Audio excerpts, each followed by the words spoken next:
Okay, we are live. Hello to everyone that is watching us on Odyssey, on Rumble, on YouTube, and on the Duran.locals.com. We have with us, once again, the great Jeffrey Sachs, Director for the Center for Sustainable Development, Columbia University. Mr. Sachs, Professor Sachs, it is great to have you with us again. How are you this morning? Very good. Good to be back with you guys. Great, great. And of course, we have with us Alexander Mercouris in London. Alexander, how are you? I'm very well. All right, we are ready to go. Hello to our moderators. A quick hello to our moderators. Thank you very much for everything that you do, for all the help that you give us. GEC 812, it is good to see you here. And I will also be helping out in moderating. Alan Watson, good to have you with us. Alexander Mercouris, Jeffrey Sachs, what should we talk about? BRICS, neocons, oil price production cuts, Ukraine, Russia. Let's get started. There's lots to cover. Well, why don't we start with BRICS? Because I understand that Professor Sachs has just been to Beijing. And of course, there's been a whole troop of people go to Beijing.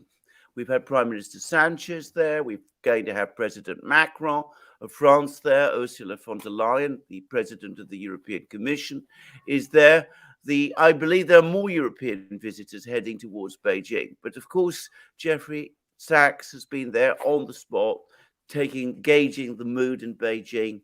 And to my mind, the fact that all these important people are going to Beijing, in its sense, tells its own story. It says that Beijing is the place where a lot of decisions are being made. And I don't know what your feelings about that are, Professor Sachs, and what the mood was, what you found there. Yeah, it's pretty amazing, actually, this stream of delegations going. I think it is the new shape of the world. I found the Chinese leadership to be in good spirits, I would say, not very calm in a real Chinese dignified way. I had a chance to see the new premier in action, met with several of the cabinet ministers at a 3-day gathering of business leaders and some academics and so on. And the mood is actually, very calm, rather insistent that the world needs to get itself right, and that it is not right now, but that China's view of things, can push developments forward. The foreign minister spoke very well about China creating a new multilateralism, about China forging new expanded relations all over the world. The economics team, which I met, was rather optimistic, actually. This is an expanding economy this year, and the Asian Development Bank just issued its report increasing its forecast for Asian growth overall for the nearly 50 countries that they track. So Asia looks very different from our view, from the North Atlantic region, which is in crisis, unpopular leaders everywhere, a lot of economic turmoil, a banking crisis, geopolitical crisis. The view from China is really quite different and very impressive in that regard. I think you're on mute, Alexander. Oh, I am. There you go. Yes. Since you met the economics team, I was just going to say, ask this question, because one of the things you read a lot here, in the British media at least, is that there's been a sort of regression in Chinese economic policy, that they're taking a much more interventionist line, that they're going back on some of the reforms that they carried out. Do you get any of that impression at all? I mean, I haven't seen myself any sign of this from afar, but that is what people are saying. I mean, there's a No, change I of mean, direction. look, the message is quite the contrary, which this was actually a gathering in which the Chinese leadership kept emphasizing, we're open for business, we're reopened after COVID, but we're open geopolitically for all regions of the world. I think the only place where you see that taking place is not in broad economic strategy, but in reaction to the U.S. technology attempts to choke China on advanced semiconductors and other high tech. And what they're doing there is reacting in the sense of saying we're going to achieve our own self-sufficiency in these key technologies in a relatively short period of time. And I'm pretty optimistic that they will, because there's a long history of the U.S. Attempts to contain technology. Technology doesn't stay contained the way that the U.S. wants. You can go back to, actually the atomic bomb, where the U.S. said we'll have a monopoly on this for 30 years, and it turned out to be 3 years. And this is how technology is. There are a lot of smart people.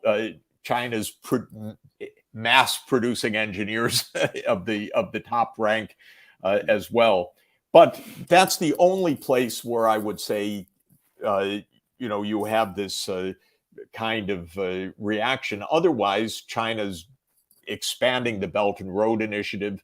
It's absolutely expanding its economic relations with the Middle East. We know with Latin America. And my feeling is one of the most pivotal things for us to watch is China-India relations. And I think that those are going to improve markedly, actually, in the coming months and years. And that may be the most important bilateral relationship, actually, in the world. The two giant countries. India's growing quite rapidly now on the basis of digitalization.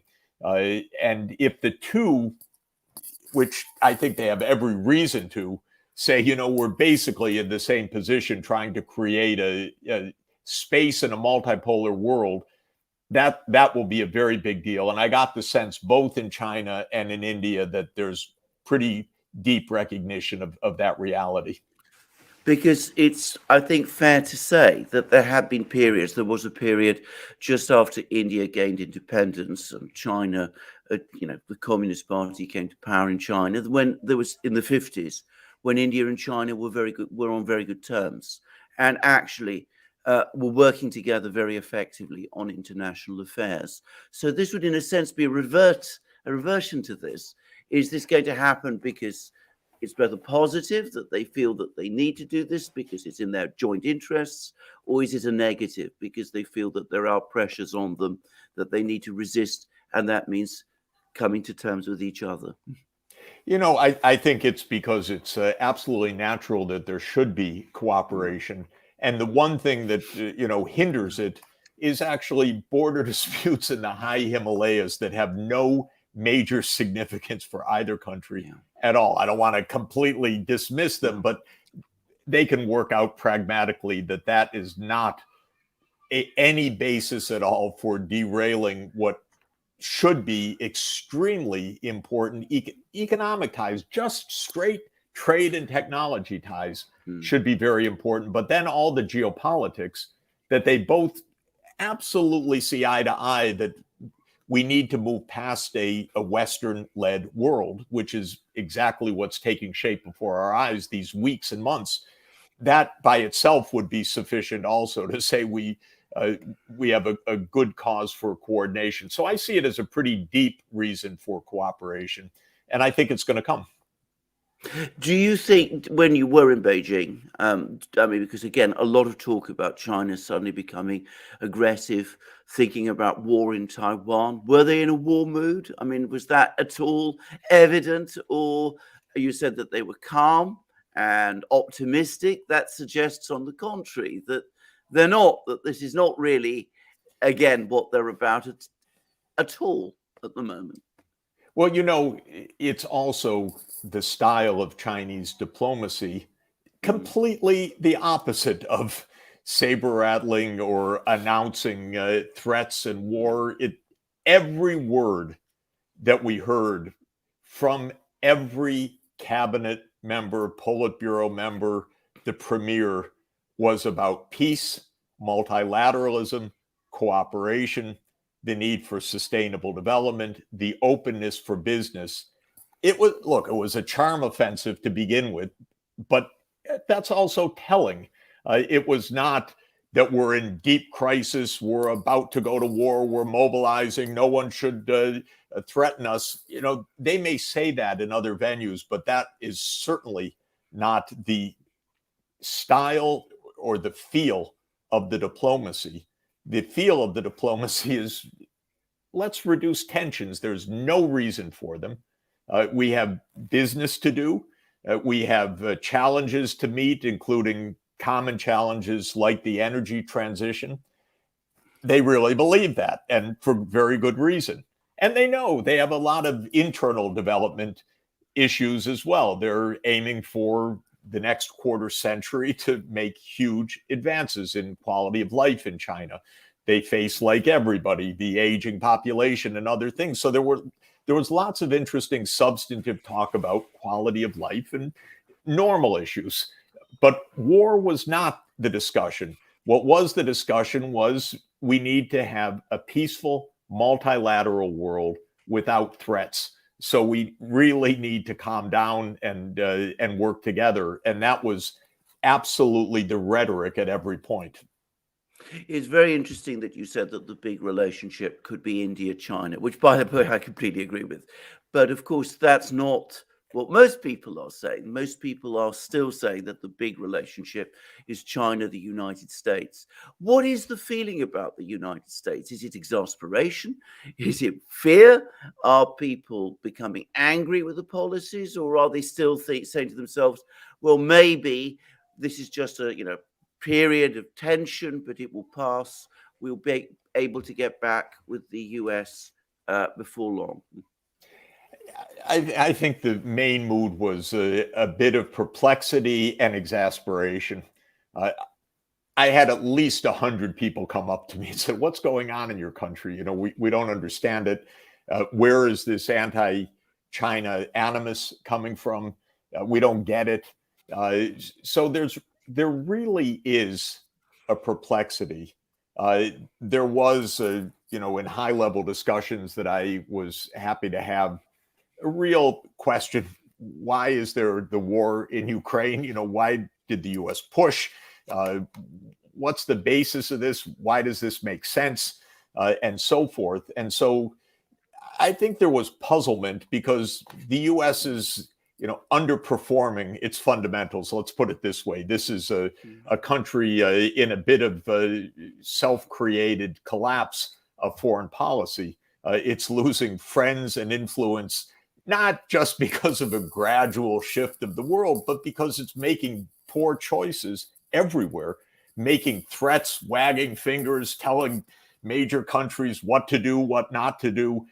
And it's, viewed with puzzlement because they're not saying, "Well, we're afraid. What's the U.S. going to do?" But, doesn't the U.S. want any friends anymore? Is this really just growling, expected to get somewhere? So I think there's mostly perplexity, a lot of annoyance, no doubt, especially over an overt U.S. foreign policy that says on its face, our aim is to hinder China's economy. It's quite a foreign policy. It's not directed at any specific thing.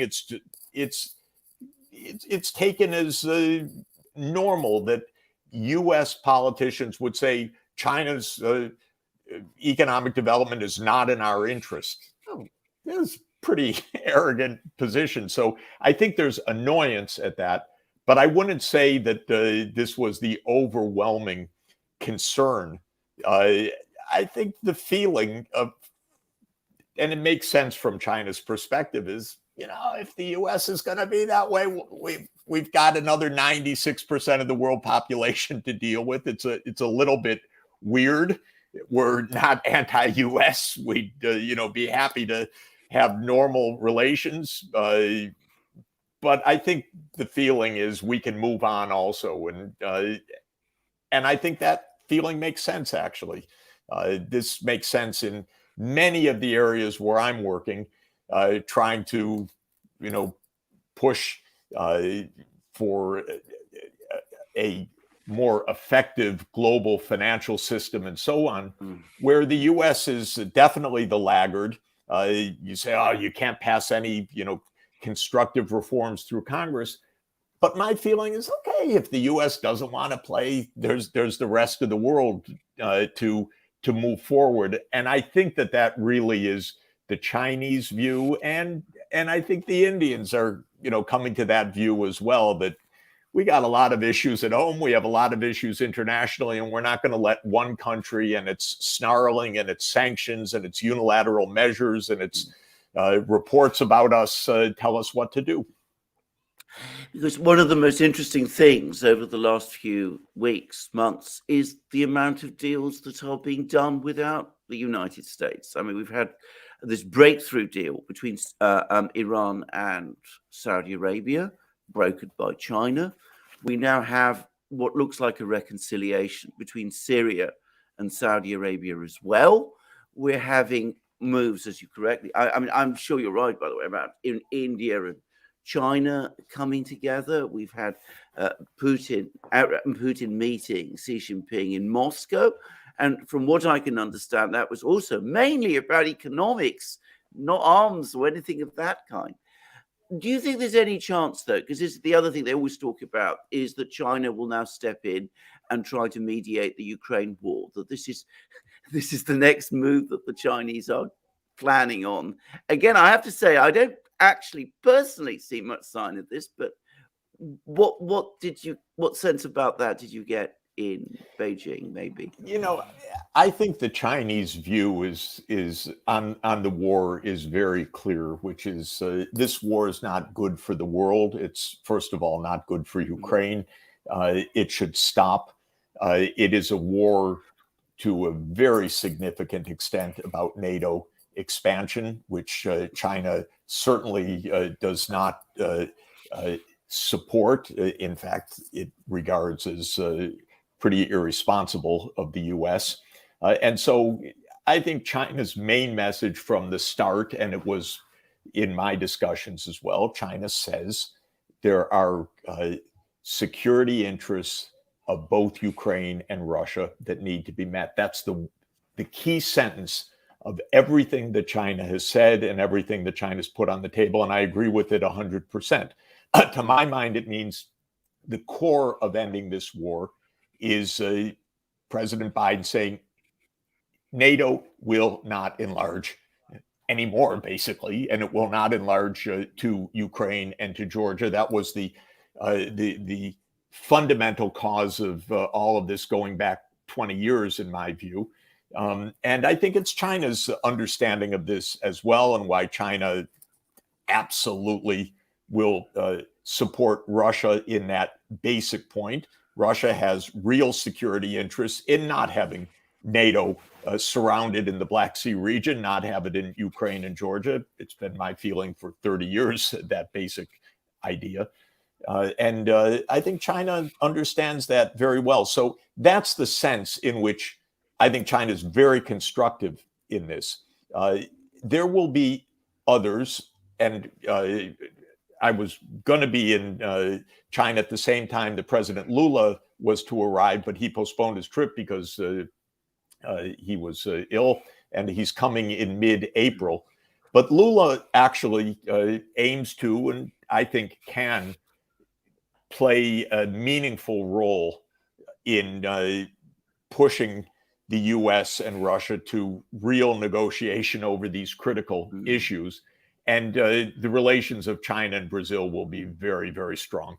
So I think China's role is real in this. I don't think it's going to be orchestrating a full public diplomacy, but I think it will be playing an important role, quietly as it does, to say, look, the basis for this war to end starts with the US and Russia, and it starts with NATO dropping what has been the neocon project for 30 years now, which is the relentless expansion of the US military alliance.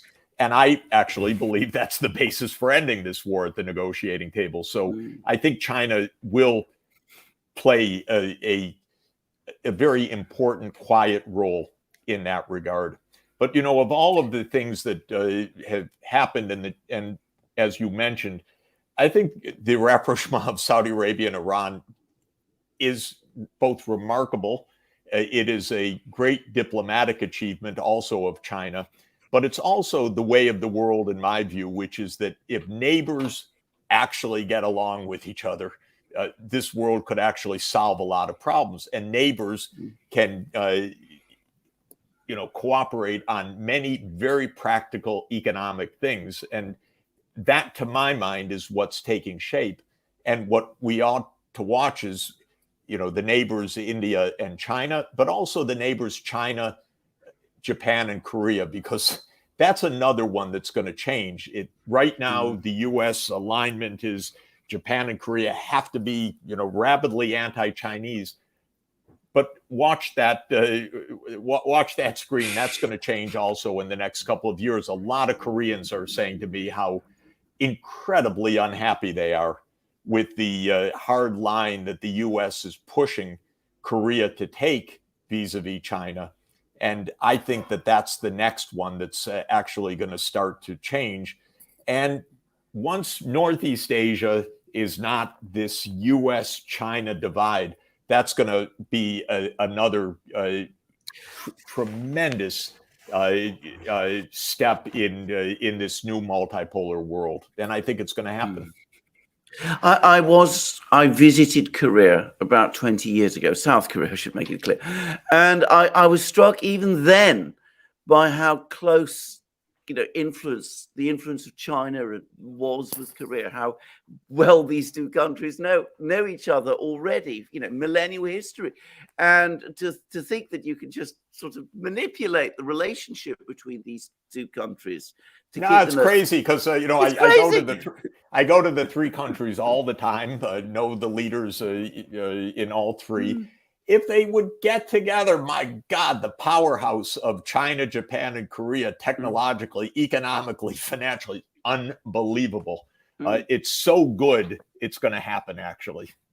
Yeah, I agree with that, actually. And we were talking about Japan, and it's making some moves of its own because it's now opting out of the oil price caps. It's got, the oil price caps on the Russians that the US is imposing. Does anybody in the United States, at a sort of senior level, quite understand that this bullying policy is actually weakening the US's positions instead of strengthening them? And that, in fact, the US has huge opportunities here for itself if it would just drop this and change its approach. I mean, I read actually somewhere, it was a Chinese thing, that, China's rise economically is an opportunity for the United States, as it should be for everybody. The short answer is no. I haven't seen any glimmer of insight right now in the kind of East Coast university think tanks, and certainly in Washington. To talk about insight is the first oxymoron. There isn't right now. It's a little weird. It is. We're in a time warp, actually, in the U.S. right now. There's so little understanding. There's so much snarling. There's so little recognition of how deeply off track the foreign policy is. There are voices around, but not much wisdom right now. So I'm, hoping that somehow we muddle through this very difficult period, and a couple politicians have the guts to start, or have the insight to start understanding things aren't working right. Maybe it is I don't know what it is, but I can tell you it's pretty dispiriting. Also in the university context, because the U.S. is dotted with think tanks, and the think tanks are all pretty much neocon oriented at the major universities, and it hasn't really broken through that this makes no sense. Yeah, I'm sorry to say it. I wish I could tell you, behind the scenes, everyone knows, but it's a pretty low level discussion right now. Because the other thing is, I also read some of the reports that come from these think tanks, and two things come through to me always these very complicated geopolitical chess games, which I always find fantastic in themselves, Yes. but also very little discussion ever of economics. When they talk about these chess games, the assumption is, yes, we can do all of these things, but very little understanding, that economics is ultimately what determines everything, and what also places limits on what you can do. It's as if these chess games are played in some kind of isolation. There's a huge naivete and maybe a kind of underlying racism, though it's not quite the right term. It's a little sharp, but there is a deep feeling that whatever China did, it must have cheated to do it.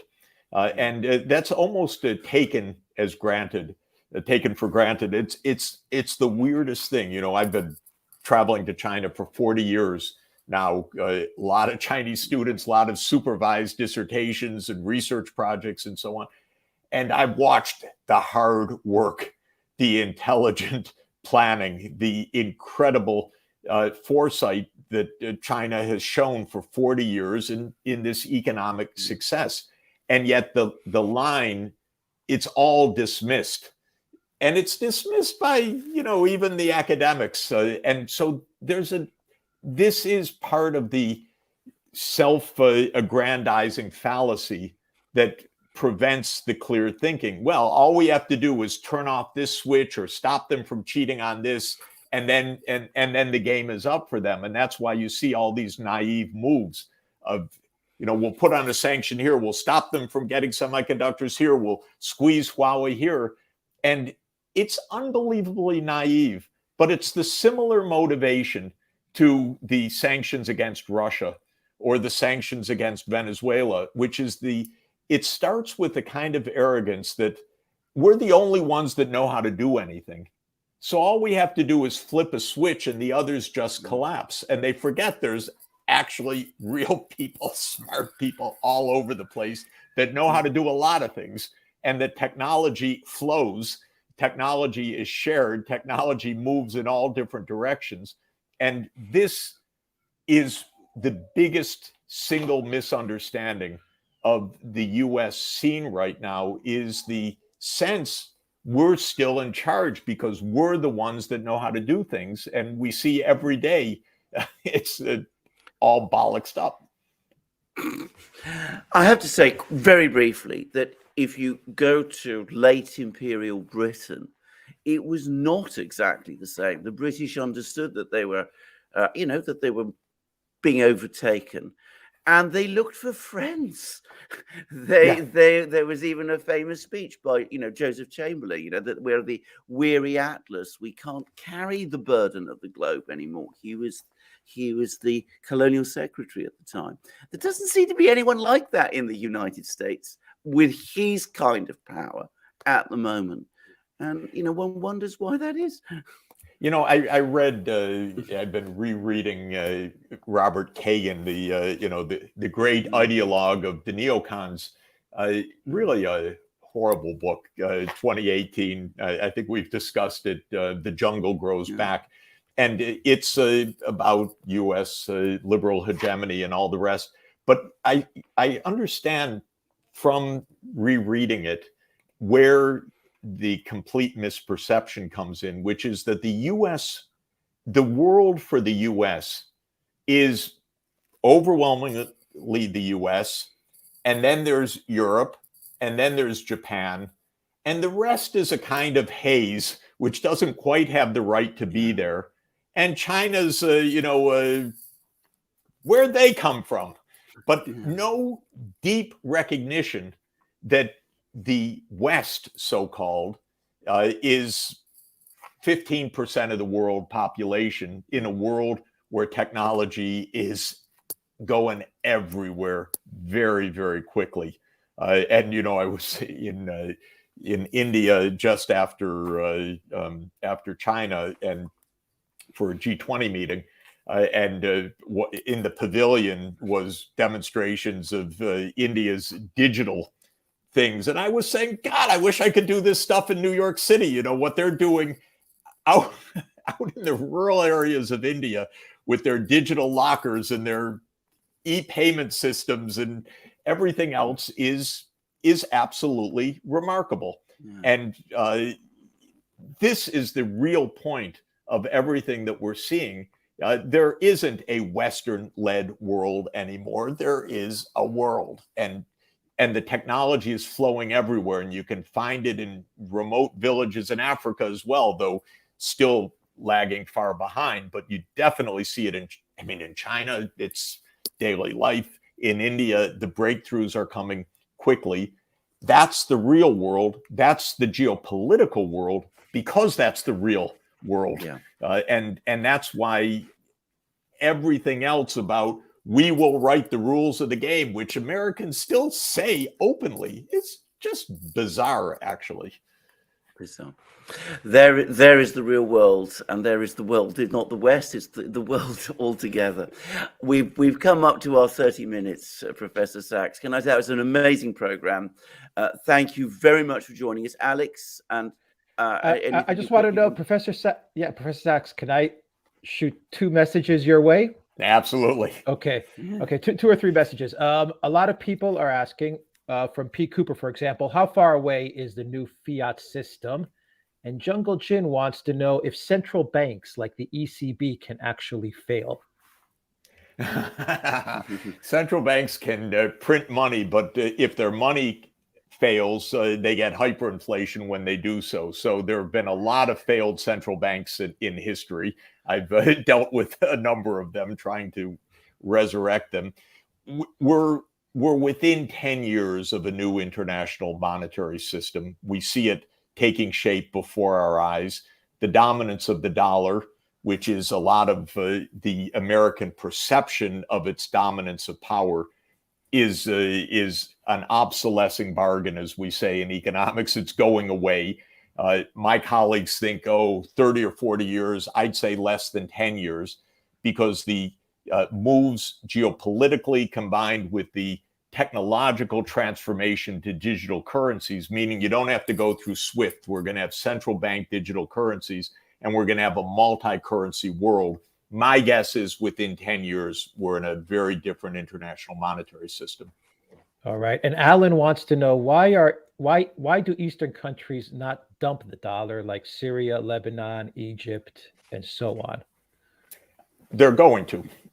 This is happening before our eyes, actually. There's more and more bilateral settlements in rupees, in rubles, in renminbi.